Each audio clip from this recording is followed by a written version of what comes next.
Hello दोस्तों, कैसे हो आप लोग। आपका स्वागत है मेरे यूट्यूब चैनल में। आज मैं आप लोगों के लिए बहुत ही प्यारी कहानी लेकर आई हूँ, जिसे सुनने के बाद आपकी ज़िंदगी के सारे दुख अपने आप ही चले जाएंगे। तो चलो कहानी को शुरू करते हैं। अगर चैनल पर आप नए हैं तो प्लीज़ मेरे चैनल को सब्सक्राइब ज़रूर कर लेना। साथ ही बेल आइकन को प्रेस करके ऑल पे क्लिक कर देना, जिससे कहानी की नोटिफिकेशन आपको जल्दी से मिल जाए। और कहानी अच्छी लगे तो वीडियो को लाइक शेयर ज़रूर करना।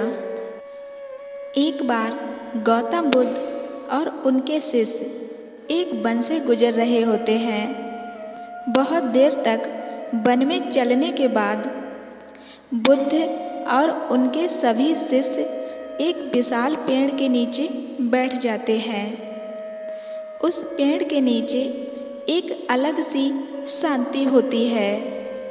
सभी लोग उस शांति को अनुभव कर रहे होते हैं। कोई भी एक शब्द तक नहीं बोलता है। चुपचाप उस शांति को अनुभव करते रहते हैं। कुछ देर बीतने के बाद गौतम बुद्ध का एक शिष्य उठता है और गौतम बुद्ध से पूछता है, बुद्ध, मैं आपसे एक प्रश्न पूछना चाहता हूँ। तो बुद्ध कहते हैं, पूछो, क्या प्रश्न है तुम्हारा। वह बुद्ध का शिष्य बुद्ध से पूछता है, बुद्ध, मैंने कभी भी आपको दुखी नहीं देखा है। आपके चेहरे पर हर समय की अलग ही मुस्कुराहट रहती है, जो हमें भीतर तक आनंद से भर देती है। आपके चेहरे पर एक अलग सी चमक है, जो हमें दुखों से कोसों दूर करती है। पर मैं यह जानना चाहता हूँ कि मेरे भिक्षु बनने से पहले मेरे जीवन में बहुत सारा दुख था, जिसके कारण मैं भिक्षु भी बन गया। पर मैं अभी तक नहीं जान पाया हूँ कि दुख क्या है। क्या आप मुझे बता सकते हैं कि वास्तव में दुख होता क्या है। गौतम बुद्ध मुस्कुराते हैं और अपने भिक्षु से कहते हैं, दुख एक विचार से ज़्यादा और कुछ नहीं है। गौतम बुद्ध की इस बात से सभी लोग चौंक जाते हैं और बुद्ध से पूछते हैं, परंतु बुद्ध विचार तो आते ही हैं और चले जाते हैं, पर दुख एक बार आ जाता है तो जाने का नाम नहीं लेता है।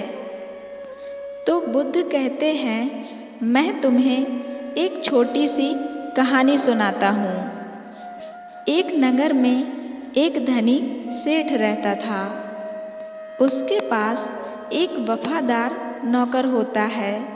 वह सेठ अपने नौकर पर बहुत विश्वास करता है। वह सेठ अपने नौकर पर कभी भी किसी बात के लिए भी शक नहीं करता, क्योंकि उसका नौकर वास्तव में ही बहुत ईमानदार होता है।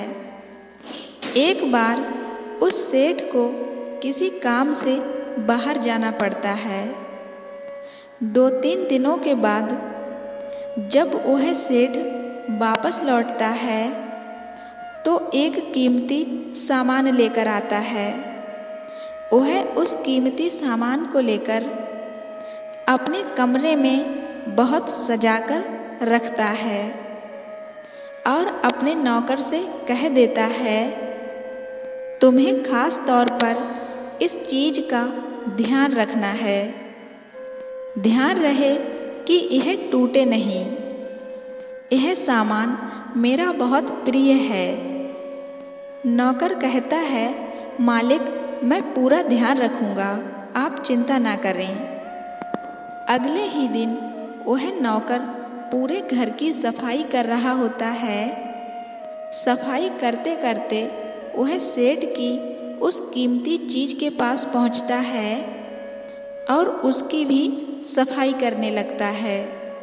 सफाई करते वक्त वह कीमती चीज़ उस नौकर के हाथ से फिसल जाती है और नीचे गिर जाती है। सेठ को यह बात पता चलती है और वह नौकर के पास आता है और नौकर को खूब डांटता धमकाता है, पर ना तो वह उस नौकर को नौकरी से निकाल सकता था और ना ही उसे पीट सकता था, क्योंकि वह उसका बहुत वफादार और पुराना नौकर है। इसलिए वह डांट धमकाकर ही उसे छोड़ देता है। सेठ अपनी उस कीमती चीज़ के बारे में सोच सोचकर बहुत दुखी हो जाता है। रात होती है और सेठ अपने कमरे में लेट जाता है। सेठ को नींद नहीं आ रही होती है। वह बहुत ही बेचैन होता है। बेचैनी के कारण सेठ अपने कमरे से बाहर निकलता है और देखता है कि उसका नौकर निश्चिंत होकर खर्राटे लेकर सो रहा होता है। वह यह सब देखकर बहुत गुस्सा हो जाता है। सेठ सोचता है, इसने मेरी इतनी कीमती चीज़ तोड़ दी और उसे बिल्कुल भी चिंता नहीं है। मुझे तो नींद भी नहीं आ रही है और यह आराम से सो रहा है। पर सेठ कुछ नहीं कर पाता है, क्योंकि वह उसका पुराना और वफादार नौकर है। सेठ अपने कमरे में वापस चला जाता है। अगले दिन सेठ सुबह को सोचता है कि मैं इस समस्या से बाहर कैसे निकलूं। फिर सेठ को एक तरकीब समझ आ जाती है। वह अपने नौकर के पास जाता है और अपने नौकर से कहता है, मुझे बहुत दुख हो रहा है, यह बताते हुए कि वह जो कीमती चीज़ कल तुमने तोड़ी थी, वह तो मैं तुम्हारे लिए लाया था। मैं चाहता था कि मैं तुम्हें वह उपहार में दूं, परंतु अब क्या कर सकते हैं, अब तो वह टूट गई है। फिर क्या? उस नौकर के मन में बेचैनी पैदा हो जाती है, दुख पैदा हो जाता है। रात होती है और सेठ आराम से सो जाता है और वहाँ नौकर बेचैन रहता है। उसे नींद नहीं आती। क्यों नींद नहीं आती?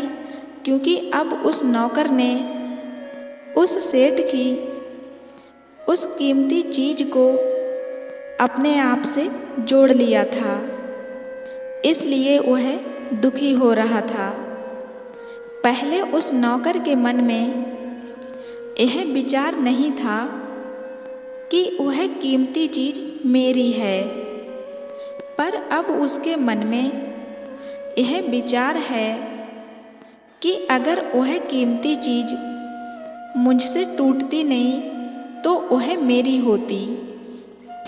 गौतम बुद्ध कहते हैं, दुख केवल एक विचार है और यह विचार कैसे उत्पन्न हुआ? अपने आप को किसी भी चीज़ से जोड़ने से हुआ है। हम जिस भी चीज़ को अपने आप से जोड़ लेते हैं, उसे पकड़ने की कोशिश करते हैं, वह चीज़ हमें दुख देती है, क्योंकि वास्तविकता तो यही है कि कोई भी चीज़ हमसे जुड़ नहीं सकती है। हर चीज़ आपके पास है, आपकी है, पर कुछ समय के लिए ही है। कुछ समय के बाद वह आपसे दूर हो ही जाएगी। उस दूर होने की घटना को स्वीकार करना पड़ेगा और उसे छोड़कर आगे बढ़ो।